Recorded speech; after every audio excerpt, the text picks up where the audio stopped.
सखियों को कोटि कोटि प्रणाम। तो देखिए, आशा है ये श्री राधा सुधानिधि स्तोत्रम जो हम कर रहे हैं बहुत ही आनंद प्रदान करने वाली वीडियो है। श्री हरिवंश महाप्रभु जी के ये वचन है। उनने जो निकुंज की लीलाओं का वर्णन किया है, साक्षात हमारे आँखों में, हमारे हृदय में इसको श्रवण करते समय, पढ़ते समय वही लीलाएँ उत्पन्न होती हैं। तो चलिए शुरू करते हैं।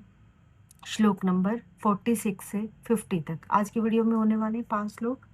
श्लोक नंबर 46 से 50 तक। और आशा है प्लीज़ अंत तक ज़रूर देखिएगा। थोड़ा भी अच्छा लगे तो सब्सक्राइब ज़रूर करिएगा। और भाव की तो कमी नहीं रहने वाली। संस्कृत थोड़ी कमज़ोर है पर फिर भी क्षमा करना। तो देखिए श्लोक नंबर 46। अंक सितेष्पि दायिते किंपि प्रलाप हा मोहन्ते मधुरम विद्यतत्कस्मात् श्यामनुरागमद विहल मोहनादिं श्याम मणि जयति कापि निकुंज स्मिपनी। हरिवंश महाप्रभु कह रहे हैं, प्रियतम के अंग में विराजमान होते हुए भी अचानक हाँ मोहन इस प्रकार मधुर प्रलाप करती हुई एवं श्री श्याम सुंदर के अनुराग मत से विहल और मनोहर अंगों वाली कोई अनिर्वचनीय नित्य किशोरी निकुंज की सीमा में सर्वोपरि विराजमान है। देखिए महाप्रभु कितनी सुंदर प्रकट रूप से हमारे श्री जी की लीला का वर्णन कर रहे हैं। कहते हैं श्री कृष्ण की गोद में बैठी हुई अंग स्थित पे, यानी कि उनके अंग में समाई हुई श्री जी हमारे, है ना, प्रेमवश, इतने प्रेम के वश में है कि बार बार हाँ मोहन कह के विरह का विलाप कर रही हैं। उनके नेत्र श्री श्याम सुंदर के प्रति अपार प्रेम से मतवाले हो रहे हैं। ऐसी अद्वितीय किशोरी श्री राधा निकुंज में सर्वश्रेष्ठ शोभा पा रही हैं। हरिवंश महाप्रभु हमारे श्री जी के बारे में बोल रहे हैं कि कितनी उनकी शोभा है, किस प्रकार की शोभा है। देखो प्रियतम के अंग में विराजमान है, फिर भी अचानक से बोल उठती हैं हाँ मोहन, है ना। वो सिर्फ प्रेम के वशीभूत होकर इस तरह से विलाप कर रही हैं। देखिए समुद्र में अनेक नदियां मिलती है, फिर भी समुद्र अतृप्त रहता है ना। ऐसी दीपक के पास पतंगा जितना निकट आता है उतना ही उसमें समर्पित होता चला जाता है। तो बहुत ही सुंदर मिलन और प्रेम की तीव्रता श्री हरिवंश महाप्रभु ने वर्णन की है। चलिए अगले श्लोक पे चलते हैं। श्लोक नंबर 46 है। कुंजांतरे किंपि जातर सोत्सवायः श्रुत्वा तदाल पिताश्चित मिश्रितानि श्रीराधिके तव रह परिचारिकाहं द्वार स्थिता रस हदे पतिता कदा श्याम। देखिए हरिवंश महाप्रभु के बहुत सुंदर भाव। कुंज के अंदर उत्पन्न किसी अनिर्वचनीय, जिसको कहा ना जा सके, रथ से उत्साहित बनी हुई हे राधे, हे श्री राधिके, आभूषणों की झनकार से मिश्रित आपके उस वार्तालाप को सुनकर कुंज द्वार पर स्थित आपकी एकांत सेविका कब रस सरोवर में डूब जाऊंगी। कितनी सुंदर भाव है। कह रहे हैं अंदर कुंज में बैठे हुए हमारे श्याम सुंदर और राधिका वार्तालाप कर रहे हैं और बीच बीच में उनके आभूषणों की झनकार हो रही है, कभी कंगन की, कभी झुमके की, कभी पायल की। तो इतनी हरिवंश महाप्रभु उसमें डूबे हुए भाव में कहते हैं ऐसे मैं बाहर एकांत में कैसे, कब मैं सेवक रूप में, सेविका रूप में कैसे सरोवर में डूब जाऊंगी, वो दिन कब आएगा श्री जी।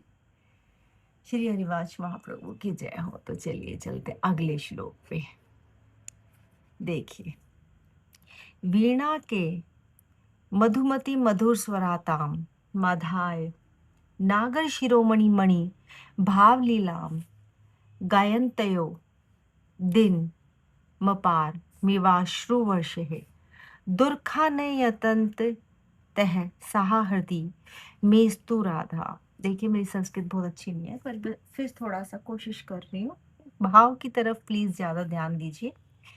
हरिवंश महाप्रभु कहते आहो मधुर स्वरों वाली उस मधुमती नाम की वीणा को हाथ में लेकर नागर शिरोमणि श्री श्याम सुंदर की भावपूर्ण लीलाओं का गान करती हुई आह अपार जैसे किसी प्रकार न कटने वाले दिन को अश्रु वर्षा के साथ दुख पूर्वक व्यतीत करती हुई श्री राधा मेरे हृदय में स्फुर्तित हो, यानी कि मेरे हृदय में आप बस आ जाओ, आप बस जाओ। देखिए हरिवंश महाप्रभु बहुत ही सुंदर भाव से हमारी राधा रानी, हमारे श्याम सुंदर के एक एक क्षण को कैसे लीला को कैसे प्रकट कर रहे, कैसे बता रहे हैं, है ना। इसमें ध्यान देने वाली बात यह है कि इस श्लोक में श्री राधा की तीव्र विरह स्थिति का वर्णन किया गया है। यह प्रसिद्ध है कि इस में हमारे हिताचार्य, हमारे हरिवंश महापुरुष श्री श्याम सुंदर के नित्य संजोग के उपासक हैं। फिर इस श्लोक की रचना में उनका क्या प्रयोजन हो सकता है, वो ये है कि श्री राधा सुधानिधि संग्रह अत्यंत से प्रतीत होता है कि इसमें श्री हिताचार्य ने अपने भाव के अनुकूल ही हमारे श्री जी के स्वरूप का चित्रण किया है। इतने सुंदर भाव थे उनके, किंतु श्री राधा के चरणों में श्री हित महाप्रभु की ऐसी प्रगाढ़ रति है, इतना ज्यादा अनुराग प्रेम है कि विभिन्न रसिक महाअनुभवों द्वारा अनुमोदित श्री राधा के विभिन्न भाव स्वरूप उनके हृदय में समय समय पर संचरित होते रहते हैं। इसको हम श्री हिताचार्य के हृदय में रहती हुई श्री राधा नाम के प्रति अनन्य निष्ठा का परिणाम मानते हैं। एकदम अनन्य अनन्य निष्ठा थी, बस उन्हें श्री जी दिखती थी और कोई नहीं दिखता। अनंता विच्छेद भास मानादह आदि नित्य संजोग का कथन करने वाले श्लोकों की संगति बैठाना संभव नहीं होगा, भाई बड़ा मुश्किल है भाव में उतर जाना। इसलिए राधा सुनादेवी इस प्रकार के नित्य संजोग का वर्णन करने वाले श्लोकों की संख्या में बहुत अधिक है। जितना गाओ, जितना गुणगान गाओ उतना कम है। हमारी श्री राधा सुधादेवी जी का इतना सुंदर प्रेम भाव हमारे हरिवंश महाप्रभु ने इसमें प्रकट किया है। तो चलिए देखते हैं अब श्लोक नंबर है 49। देखिए इसमें क्या कहते हैं। अन्यो न यहास परिहास सविलास केली वैचित्र्य जम्बित महारत स्वभवने वृंदावने विलसितात प्रहंत विदगद द्वंदेन केंचिदहो हृदयम मदीयम। देखिए इसमें हरिवंश महाप्रभु क्या कह रहे हैं। अहो परस्पर हास परिहास यानी कि हंसी मजाक युक्त विलास क्रीड़ाओं की विचित्रता से प्रवद्ध उमड़े हुए, विचित्रता से निकले हुए महारस के वैभव के साथ श्री वृंदावन में विहार करने वाली किसी अनिर्वचनीय चतुर जुगल द्वारा मेरा हृदय हरण कर लिया गया है। चतुर्जुगल हमारे श्याम सुंदर, हमारे श्रीदी की जो जोड़ी है, कहते हैं उन्होंने मेरे चित्त का हरण कर लिया है। बहुत सुंदर, बहुत सुंदर। हरिवंश महाप्रभु की जय हो। देखिए अगला श्लोक, अगला श्लोक क्या कहता है। महाप्रेमोन्मिलन वर रसुधा सिंधु लहरी परिवाहर विश्वम संपदयदीव नेत्रानट्ने ताड़ीन माला गोरम किमिद नव केशोर मधुरम पूर्णा धृणाम चूड़ा भरणन नवरत्न विजयते। अर्थात बिजलियों की माला सा गोर। देखिए पहले भी आया था, हमारी जो श्री जी हैं वो कैसी है, करोड़ों बिजलियां भी उनकी बराबरी नहीं कर सकती आकाश में चमक वाली, इतनी सुंदर, इतना गौर वर्ण, नवीन किशोर अवस्था से मधुर बना हुआ। नवीन किशोर अवस्था है उनकी।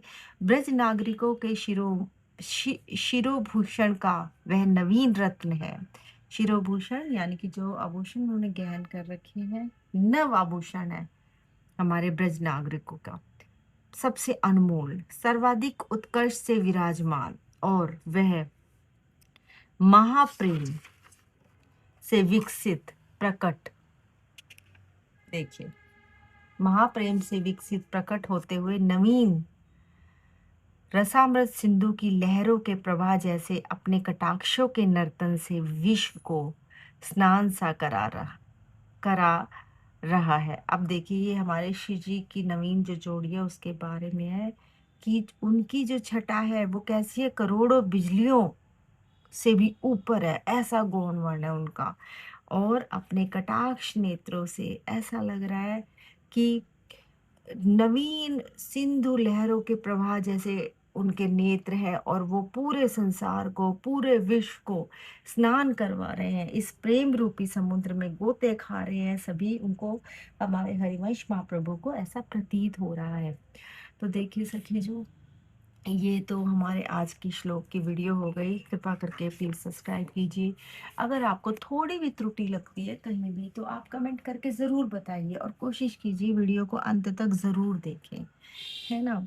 और जिसने एक बार श्री राधा सुधा निधि स्तोत्रम पढ़ लिया, श्रवण कर लिया, उसके हृदय में तो ऐसा रस विद्यमान हो जाएगा हमारे श्री जी का, हमारे हरिवंश महाप्रभु का, जो उन्होंने लीलाओं का वर्णन किया है कि जिसकी हम शब्दों में तो बयान ही नहीं कर सकते। तो देखिए चलिए, हमारे सदगुरुदेव भगवान की जय हो, राधा वल्लभ जी की जय हो, हरिवंश महाप्रभु की जय हो, श्री राधा सुधा निधि स्तोत्रम की जय हो, समस्त श्री वृंद की जय हो, वृंदावन धाम की जय हो। जय जय श्री राधे श्याम, जय जय श्री वृंदावन धाम, जय हो जय हो जय हो।